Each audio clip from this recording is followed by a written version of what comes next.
Are you a woman who gives too much? Have you given too much all of your life? Are you tired? Are you in a space where you're looking around and going, I have given to everybody I know. I've given to the men in my life. I've given to the children. I've given to my parents. I've given to my siblings. I have given to the neighborhood and the community. I have given to the churches, and I've sat on the boards. I've made all of the cookies. I've done all the things that people expected of me. I have done enough. Yet, I'm not happy. I'm not fulfilled. And there are some things that I wish I'd done differently, or there are some things I wish I understood differently. And I'm still not sure how to break that cycle.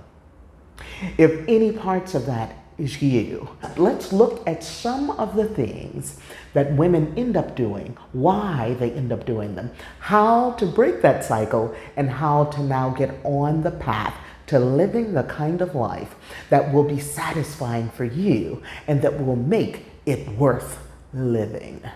Because being what everybody else needs and not fulfilling self is not why we came. I don't care what you heard.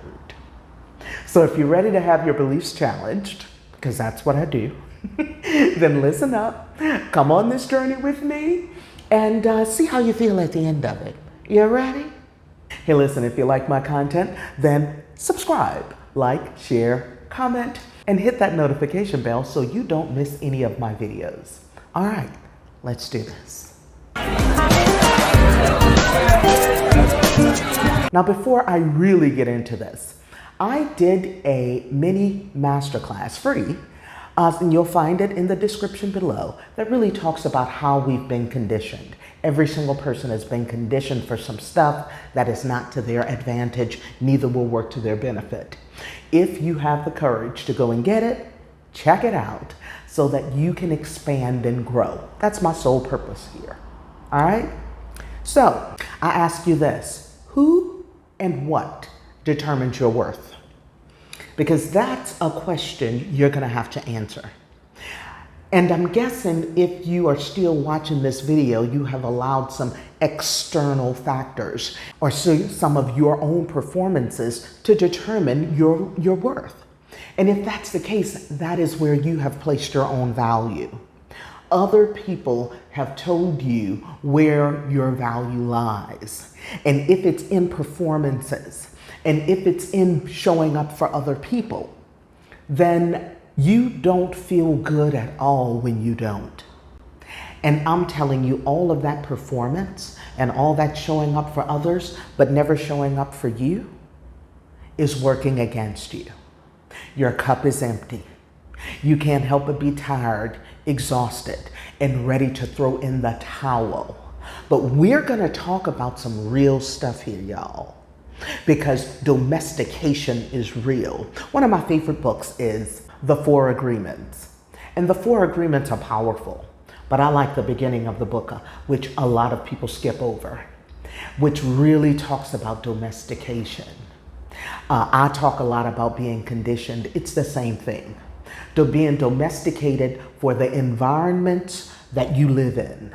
Being domesticated for the social constructs that have been formulated around us that says that this is what we need to be in order to fit in order for society to go the way that it has been created to go, in order for society to work to the advantages of the powers that be.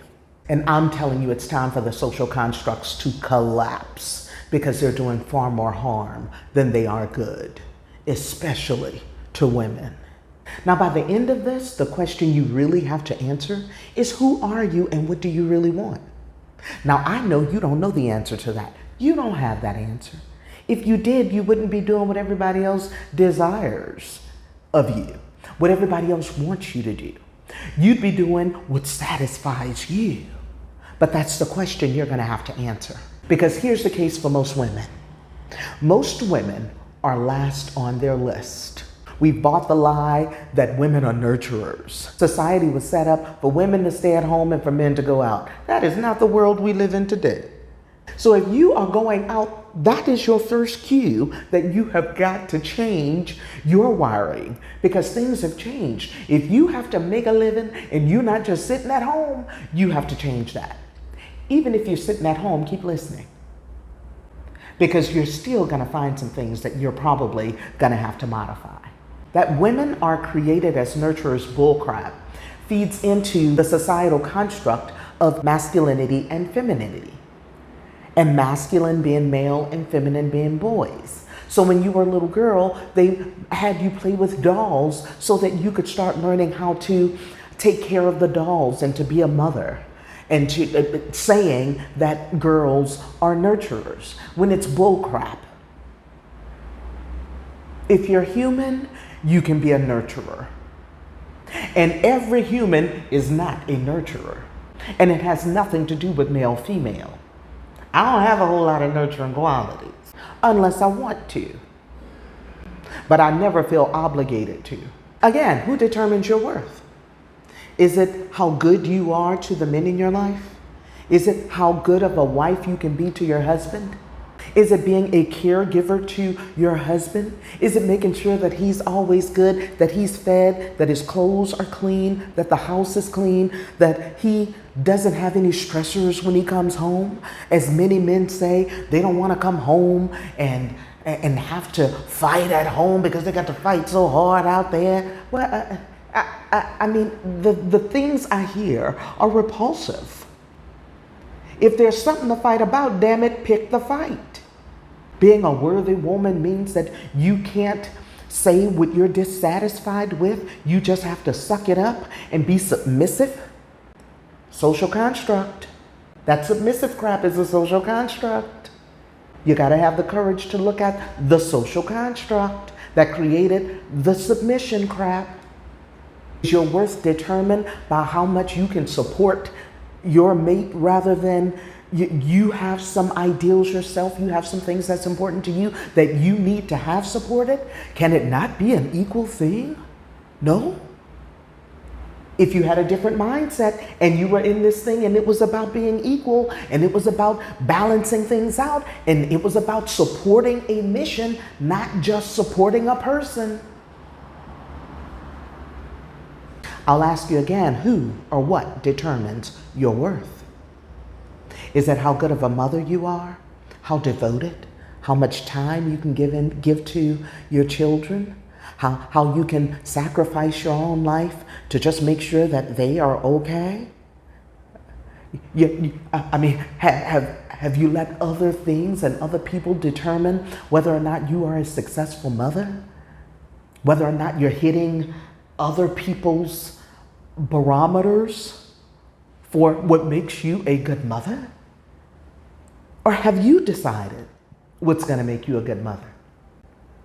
And I'm telling you, if you're not doing what makes you happy, if you haven't gotten to the point that you have gotten totally selfish about making sure you're good, taking care of your own mental health, your own emotional stability, and making sure that you're building up your own emotional intelligence so that you can appropriately respond to the things around you and not be subjected to other people's shame, ridicule, criticism, all that crap. You see, if you are susceptible to all those things, then you have not done the internal work to have a solid foundation to stand on in order to do what makes you happy. As a female, you did not come into this world to surrender everything that you are for the sake of making everybody else happy. That's bullcrap.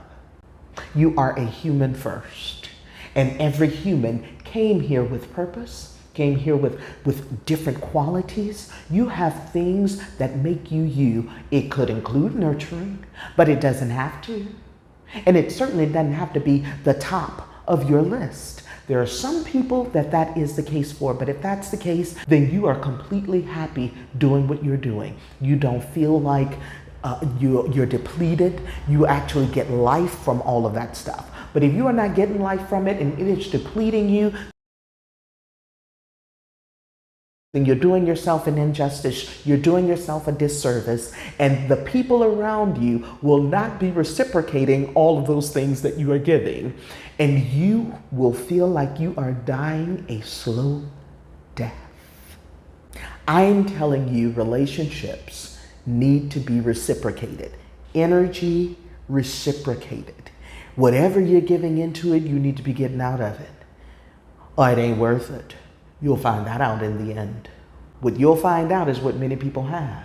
In the end, those people, they have done all that nurturing and nourishing and surrendering themselves and sacrificing everything. For them, they end up discarded, used up, depleted, dishonored, disrespected, and whatever other words that align with that you can come up with. We didn't come here for anybody else's purposes. We came for our own. And unless and until you get that, then you will be giving from an empty cup. You will be overgiving. You will not be building reciprocal relationships. And that's even with the people you spit out. It needs to be building reciprocated relationships. They need to learn to respect you very early on. And unless you respect yourself, you can forget about it. That ain't gonna happen. Because little people are some of the most manipulating people there are. They come here figuring out how to manipulate as little as 6 months. They learn to manipulate. So if you think they just some little innocent somethings, keep on.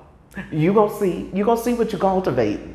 So what I'm challenging you to do today is to love you more than you care about others disliking you or disapproving of you or having any kind of opinion of you. The only opinion that matters first is yours. And you got to recognize your own worth and value before you look for it from others. Otherwise, you let them determine your worth. You let them dictate to you how you need to live. You let them give you your performance metrics. Too many parents have sacrificed their lives for their children, and then when their children go off, they don't know who they are. They don't know what they're supposed to be doing. They no longer have a life. It's not supposed to be that way. I don't care who told you different. So if you're tired of being everybody else's maid and therapist and doctor and whatever else, it's only going to happen when you unlearn the crap you've learned and been conditioned for and put you first. To become what many people call selfish. And I'm telling you, baby, you can't be self-loving until you first become selfish. Once you become selfish and you get to know who you are, what is important to you aside from what others have told you and what the social constructs have conditioned you for, then the domestication will rule. You'll be worn out, you'll be used up, and you'll live with a whole lot of regrets. We don't get do-overs, y'all. At some point, we wake up and decide whatever the remainder of our lives is, however long it is, however much time you have, then you're going to make some decisions for you. You're going to make the rest of your life the best of your life because you have determined your own worth and not let it be dictated by circumstances, situations, and people. So I'll ask you again, who are you without all of that? If you can't answer that, then it's important that you start. I have a video that will help you get started with that. And then don't stop there. Keep going. This is life school, y'all. We came here to learn and grow. And if your learning is just starting and you found yourself in the middle of all of this and you've been allowing your life to just be what is expected rather than what you create, it's not too late. All right? Well, that's all I have for you today. If you enjoyed this, I invite you to subscribe, like, comment, share, and I do read all the comments. So let me know how this strikes you. Where are you in this? Do you need more information? Do you need me to expound on something? Talk to me in the comment section, okay? Until next time, it's your life. Choose it just as it is. Own it, the good, the bad, and the ugly. Change it as long as you can breathe and learn. Oh, it can get better. From Medellin, Colombia, I'm Sarah. Bye for now.